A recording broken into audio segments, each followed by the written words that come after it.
Hi there, folks. Welcome to another Football Friday around the North Country, and actually, They seem to be getting shorter and shorter. They really are. Yeah, we're down to 4 games, and as we speak, you're actually making the trip to Syracuse. I'm teleporting. Yes. What do they call them? A hologram or whatever? Yes. You're actually on your way to Syracuse. You're covering 2 games under the big top at the University of Syracuse, and one of the games starting at 2:00, featuring General Brown taking on Bishop Ludden SAS. By the way, a team that General Brown beat by 2 points earlier this season, 50-48. I think you were at that game for some of it. Yes, I was. And it was, General Brown got out to an early lead, but SAS came back and rallied and came up just short. So this should be an incredible contest for the Section 3 Class C championship. Friday afternoon at 2:00. Usually these games are late during the day on Friday or on Saturday, but I believe Syracuse has a basketball game on Saturday, so that's the reason why they're... The dome's tied up? Yeah, so I think it's going to be a Friday and Sunday thing, but our local team's both playing on Friday. They are, and General Brown has really destroyed everybody else they played this year, including Skinny Atlas, who they defeated last week in order to get to the championship game. Your thoughts about the Lions? They have a running attack by committee where they have 5 different running backs who actually scored touchdowns last week in their win. They like to spread the wealth on offense. And it's always like that with them. The year that they went to the state championship game, I believe they had 3 running backs. They were all seniors. Yep. That all gained over 1,000 yards. When you got 3,000-yard rushers in your backfield, and that's just the MO of the General Brown football team. That's what Doug Black likes to do. And once again, now they got 5. So good luck trying to figure out who's going to run the ball. Well, I tell you what, after that game's over, you're not going anyplace. Well, I'm going to go get something to eat. Grab yourself a dome dog, maybe some nachos, and stick around because Indian River will be playing for the Class B championship. Indian River has lost only 1 game this year, and that was to Carthage earlier in the season. They avenged that loss big time by beating Carthage 60-0. Your thoughts about that? Talk about avenge. I was at that game. I believe it was 38-0 at the end of the first half. Indian River dominated in every aspect of that game: offense, defense, special teams, both lines, and they shut down Jeremiah Adamola Sadip. I believe he only had 66 yards rushing in that game. Unbelievable. And Indian River only gave up, I think, 21 total yards in the first half to Carthage. So, I mean, they basically, put everybody in the box and make sure they stop the running game. And you stop the running game this year with the Comets, you stop their offense. And that really was the big difference. What a difference, though, in games between the first one, where Carthage came back to win, and the 60-0 blowout. They didn't take their foot off the gas in that game. I mean, there was no coming back in that game. You could tell on the sideline that they were all business and they weren't going to let up. And this leads us into a great matchup. Mm-hmm. Indian River taking on New Hartford for the Section 3 Class B championship. And this is a rematch of last year's championship game. New Hartford comes in as the number 1 seed. They're undefeated on the season. As I mentioned, the Wolves once beaten.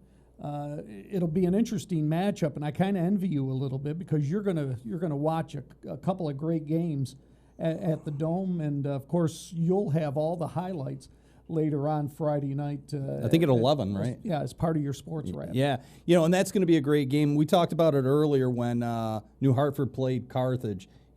They, on offense, defense, special teams, they have a kicker who kicked like 38, 39, 40-yard field goals. So New Hartford, a very well-balanced team.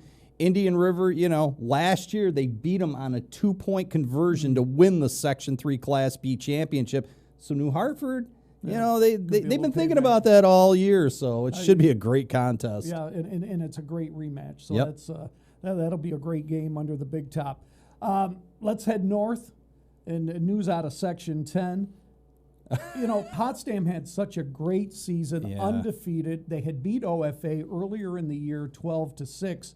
Ogdensburg comes back in the championship game and defeats Potsdam on a last-minute field goal. A field goal of all things. The difference in that game, 23-22. I feel bad for Potsdam, but for OFA, after that loss to Potsdam, they really came on strong. Yeah, they did. They started to gel as a team, and we talked about that. Coach Matt Tessmer, when postseason hits, he gets his teams ready, and this year, no different. Like you said, a tough way for Potsdam to end their season. They were undefeated heading into that game. Ian Van Wagner was, passing attack, and they had the running game as well, but just coming up short. That's one of those games where you'd like to see, both teams move on because they both deserve it. They really do. The Blue Devils are in Plattsburgh. They'll be facing Beekmantown out of Section 7 Friday night. Kickoff for that game starts at 6 o'clock. A little closer to home, Governor, who has made it into state play once again this year. The Wildcats will be taking on Saranac Central out of Section 7. That's also Friday night.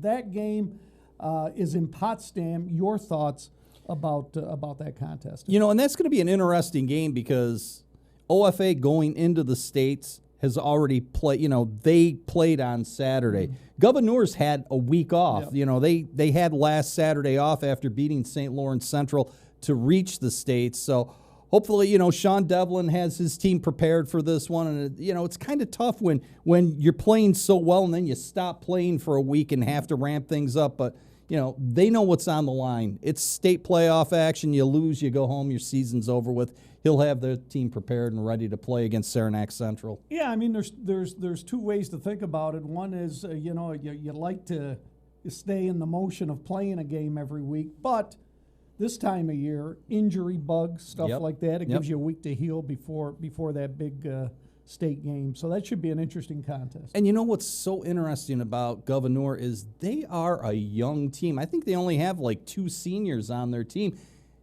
To come and to win the sectional championship and make it to the States, I mean, what's that say about Governor the next couple of years? They're going to be a team to reckon with up in Section 10. Yeah, let's take a look at the college ranks. Both the games we're going to talk about are on Saturday. You got SUNY Buffalo visiting St. Lawrence. Your thoughts on the Saints? Probably not really as good a year as they wanted. No, I believe they've lost 4 or 5 in a row after winning their first Liberty League game in overtime on a field goal. They've dropped 4 or 5 straight and looking to finish the season out on a high note against Buffalo at home. And, for Coach Dan Puckhaber, it hasn't gone the way that he had hoped this season would go. Yeah, and for Syracuse, I mean, coming off a loss at BC, where once again the bugaboo on defense was giving up a lot of yardage on the ground. I think the Eagles had something like 315 yards rushing in that game. So, they're going out west to Berkeley to face a Cal team that is coming off a win over Wake Forest last week. Your thoughts about that? Another West Coast trip for the Orange. And those West Coast trips for college team, for an NFL team are always tough. If West Coast team comes East Coast goes West Coast, always tough. The time change, the travel. So Syracuse is going to have their hands full, especially against a Cal team, like you said, that beat Wake Forest, and Syracuse coming off a tough loss to Boston College. So, Kyle McCord, I think he threw for 392 yards last week. He leads the ACC in yards passing, but he also leads the conference in interceptions. Well, yeah, you had that one game where he threw 5 of them, 3 of them were pick sixes. 3 of them went for TDs. And then I was off track a little bit, but Sunday night watching the Detroit Lions game and watched, 5 interceptions thrown in that one too by Jared Goff. And Goff, and they won the game. Lions came back in the second half. So you just never know. Nope. I mean, it's but it'll be interesting to see what happens. Syracuse comes into the game 6-3. Cal is 5-4. Cal is actually favored by 7 points in this game. So maybe the travel out west they're taking into consideration, and they're in a Cal team who, by the way, is an ACC opponent. Still trying to wrap your mind around Cal and that. Stanford, yeah. You know, the teams on the West Coast actually belong to the Atlantic Coast Conference. So it'll be interesting to see what happens to the Orange. That's a 3 o'clock kickoff, by the way, Saturday. And you know what's going to be interesting to see if we're doing this again next week because, you know, if we got a couple teams. We'll have to talk about, maybe we'll give you the history of Les Shockley. Maybe we'll talk about his career in broadcasting. That would have to be like a 3 or 4 parts, like one of those MTVs or a 30 for 30. There's a lot involved behind the there. scenes. You're right. We'll have to think about that. Folks, listen, whatever you decide to do, if you can get down to Syracuse, you can watch a great doubleheader at the JMA Wireless Dome, or head north. There's a game in Potsdam. There's also a game in Plattsburgh. Either way, go out, support your local team, and enjoy the football because the season is winding down. Yeah, just a couple of weeks left. And quickly before we go, Yep. let's mention we have an exciting contest on tap this weekend. We have 2 soccer teams playing for the right to play in the state championship game in Class D. Yeah, and they're facing each other. Yeah, And which is it's, amazing. Colton Pierpont and Copenhagen. Copenhagen, a very young team.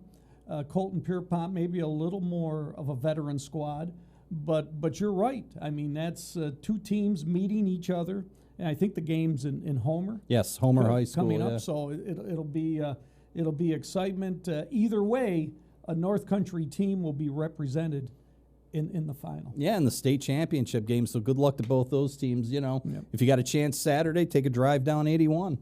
That's right. And we're going to work on that Les Shockley show. It's coming your way Already soon. taking notes. All right. Hey, take care. Have a great day.